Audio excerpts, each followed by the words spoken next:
अगर आप भी चाहते हैं उमा म्यूजिक के ऑडियो वीडियो सबसे पहले आप तक पहुंचे, तो लाल बटन दबाकर हमारे चैनल को सब्सक्राइब जरूर करें और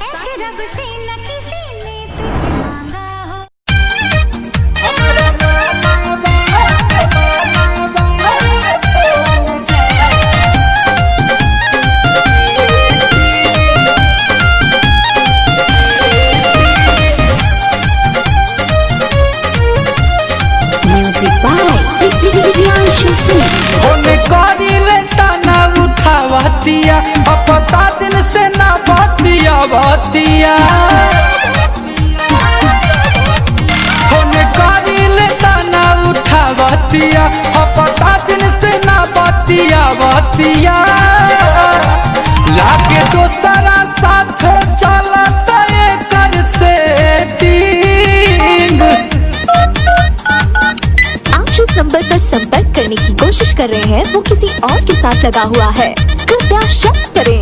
लागे दोसरा साथ चलता कर सेटिंग। हमारा मालावा के फोन जाता वेटिंग। हमारा सोनावा के फोन जाता वेटिंग।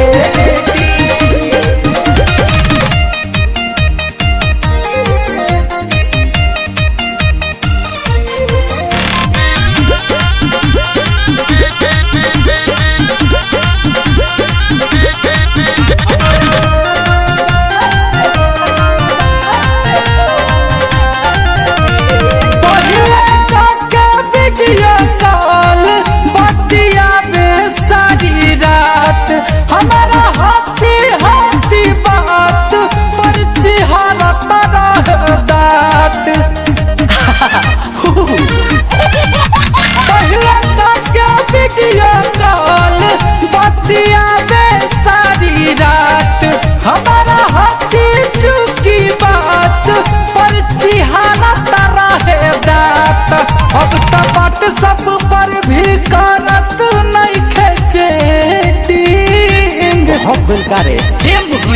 अब तो व्हाट्सएप पर भी